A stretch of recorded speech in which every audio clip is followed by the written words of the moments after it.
এখন শুনবেন রাত ৩০টার সংবাদ। রেডিও চেরাবেরা খবর পড়ছে সব দলের মা সরে দাঁড়া। খবর প্রচারিত হচ্ছে কাটাখালী কচুবাগান গুতগুতি সেন্টার থেকে। সংবাদের শুরুতে শিরোনাম। কাটাখালীর মিরির দুয়ার ভিতর একটি চাউলের খনি। শেখপাড়ার বটতলায় ঘোড়ার গাড়ির দুর্ঘটনা। কুচ্চে মুরগি বন বিলে ধরে পালাতক। এতক্ষণ সংবাদ শিরোনাম শুনলেন, এখন শুনবেন বিস্তারিত। খবরে জানা যায় কুদা ফকির বাড়ি দেয় তবলায়, ইকরাঙ্গের হাঁসটি ধরে নিয়ে যায় কেবলা। হাঁসটি ধরে নিয়ে যায় পশ্চিমবঙ্গ ভারত থেকে। রাতের বেলায় দাবলা দাবলি হয়, কোনো সুসংবাদ পাওয়া যায়নি। সকালবেলা সংবাদ পাওয়া যায় কিনো ফকিরির দরগায়। খবরে জানা যায় হাঁসের কোনো ক্ষয়ক্ষতিও নেই, বন বিলের লোম কয়টা সব জড়িয়ে পড়িয়ে গিয়েছে। গতকাল কাটাখালের ব্রিজের পারে একটি মহিলা দাঁড়িয়েছিলেন। মহিলা দাঁড়িয়ে থাকার পর একটি বাড়ি মাছি উড়িয়ে যাইতাছিল। খবরে জানা যায় মহিলার উড়নার বাড়ি লেগে বাড়ি মাছি ৩৬টি দাঁত ভাঙ্গে জায়গায় পড়ে যায়। এরপরে বাড়ি মাছিটি দুঃখ প্রকাশ করেন যে তিনি দাঁত দিয়ে কিছু চাবিয়ে খেতে পারছেন না। আমাদের কদবেল হায়দার বাড়ি মাছির দাঁত লাগানোর জন্য ৩৬ লাখ টাকা পুরস্কার প্রদান করেন। গতকাল কাটাখালীর মেয়ের দুয়ার ভিতরে একটি চাউলের খনি পাওয়া গেছে। তাতে ৩.৫ চাউল পাওয়া গেছে, আরও পাবো বলে আশা করা যাচ্ছে। এসব চাউল তোলার জন্য আমাদের শেখপাড়ার মণিকুমার যতগুলি সব ঠিক করা হয়েছে।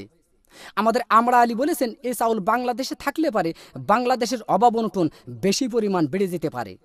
এই জন্য এই চাউল বিদেশে যাবে বলে ৪টি কোস্টার জাহাজ আমাদের কাটাখালের ব্রিজ ঘাটায় ঘষাঘষি করিতেছে। গতকাল বঙ্গোপসাগরে আগুন লেগে পানি পুড়িয়ে সারকার হয়ে যায়, মাছের কোনো ক্ষয়ক্ষতিও নেই, শ্যাওলাকড়া নিরাপদ জায়গায় আছে। আগুন লাগতে লাগতে উপকূলের কাছাকাছি গেলে আমাদের কাঁঠাল চৌধুরী বলেছেন এই আগুন উপকূলের কাছাকাছি গেলে বহুত ঘর বাড়ি পুড়িয়ে যাওয়ার সম্ভাবনা রয়েছে। এই আগুন নিবানোর জন্য আমাদের মাগুরার তরফ থেকে ৭ বস্তা পেট্রোল ও ১৪ বস্তা কেরোসিনের তেল পাঠানো হয়েছে। গতকাল আরিচার ঘাটে একটি হাতি যাইতাছিল। হাতি যাওয়ার পরে ফেরিখানা নষ্ট হয়ে যায়। ১৫-১৬ খানা বাস বুঝাই সত্ত্বে হাতির পিঠের পার ফেরিটি তুলে দেওয়া হয়েছিল। হাতিটি নিমিজিমি করে যাইতাছিল, এক রয় নামাজের পাড়ায় হাতি চ্যাপ্টা হয়ে গেল। রয় নামাজের পাড়ায় হাতি চ্যাপ্টা হয়ে গেলে বাস কয়েকখানা দরদর করে পানির ভিতর পড়ে যায়। খবরে জানা যায় বাসের ভিতর যত লোকজন ছিল লোকজনের কোনো ক্ষয়ক্ষতিও নেই, বাস কয়েকখানা হাট পেল হয়েছে। এরপরে এক মহিলায় বাস কয়েকখানা বাহাত দিয়ে টান দিয়ে তুলে আরিচার হোটেল থেকে ১৪ বালতি ফ্যান খায় সুস্থ করা হয়েছে। গতকাল এক কুচ্চি মুরগিতে এক বন বিলে ধরে পালাতক গহীন সমুদ্রী পানির ভিতর।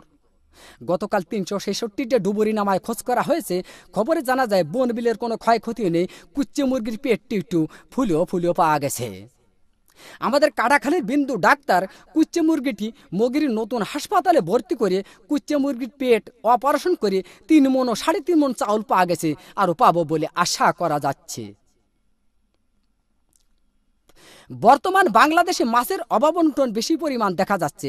এর একমাত্র কারণ বুড়িগঙ্গা নদী দিয়ে একটি মায়াবড়ির জাহাজ যাইতেছিল। এক কাইলে মাছের সাথে অ্যাক্সিডেন্ট হয়ে মায়াবড়ির জাহাজটি পানির ভিতর ভাঙ্গে চুরে পড়ে যায়।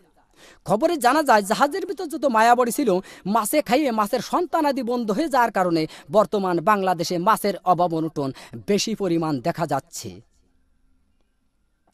গতকাল শেখপাড়ার বটতলায় এক ঘোড়ার গাড়ির চাকা বাষ্ট হয়ে ৬০০ মানুষ নিহত, আরও কতকজন আহত হয়েছে। আহতদেরকে জ্যান্ত পুঁতিয়ে ফেলা হয়েছে আর নিহতদেরকে মগির নতুন হাসপাতালে ভর্তি করা হয়েছে। গত মাসে এদের সুশীলের চিকিৎসা হবে বলে জানা যাচ্ছে। সবশেষে আবহাওয়া। আজ রাত বিয়ান পর্যন্ত আবহাওয়ার পূর্বাভাসে বলা হয়েছে ৬ সত্যিপুর, কাদিরাবাজ, দেড়িয়া, আবালপুর, সিমেলের মাদ্রাসার উপর দিয়ে দক্ষিণ পূর্ব দিক থেকে ঘন্টায় ৬০০০ কিলোমিটার বেগে দমকা থেকে জোরে হওয়া বৃষ্টি ও বজ্রবৃষ্টি সহ বিচ্ছিন্নভাবে বয়ে যেতে পারে। সেই সাথে ইট পাটকেল ও পাথরের খোয়া পড়ার সম্ভাবনা রয়েছে।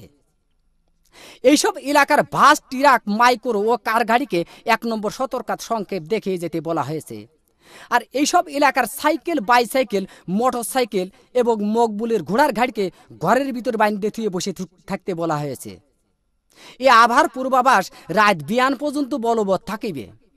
আগামীকাল সূর্য উঠলি আর ডুববে না, ডুবলি আর উঠবে না। খবর শেষ হলো। খোদা হাফেজ।